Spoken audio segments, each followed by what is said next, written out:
Understanding the principles of and guidelines for delegation is imperative for safe client care delivery. The 5 rights of delegation are the right task, the right circumstance, the right person, the right directions and communication, the right supervision and evaluation.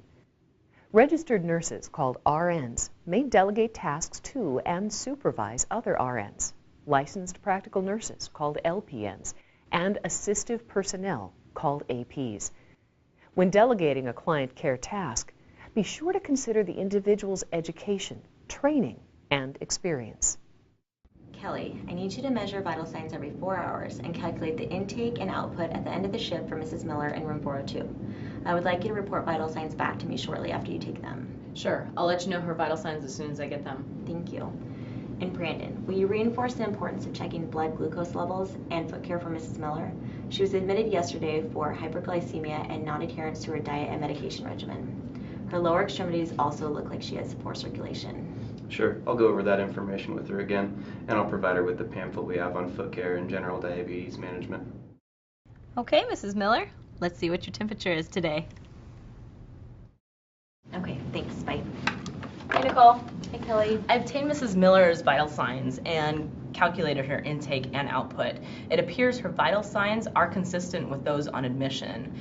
Her output is beginning to match her intake, with output at 650 milliliters and an intake at 775 milliliters. The following tasks may be delegated to an AP. Activities of daily living: bathing, grooming, dressing, toileting, ambulating, feeding without swallowing precautions, positioning, bed making, vital signs for stable clients, specimen collection, intake and output. To delegate client care tasks appropriately, it is important to follow the facility policies and state practice guidelines. How often do you perform your finger stick blood glucose checks? I do them if I feel like my blood sugar's low, or if I'm shaky, or if I'm feeling bad. Okay. Well, it is important to do them exactly as your provider prescribes.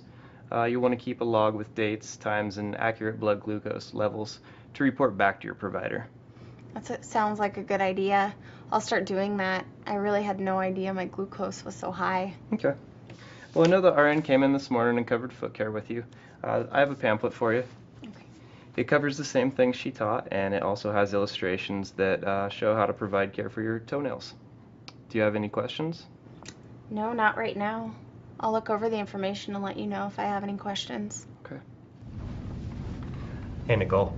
Hi, Brandon. I reinforced with Mrs. Miller the importance of following specific procedures when she's testing and logging her blood glucose.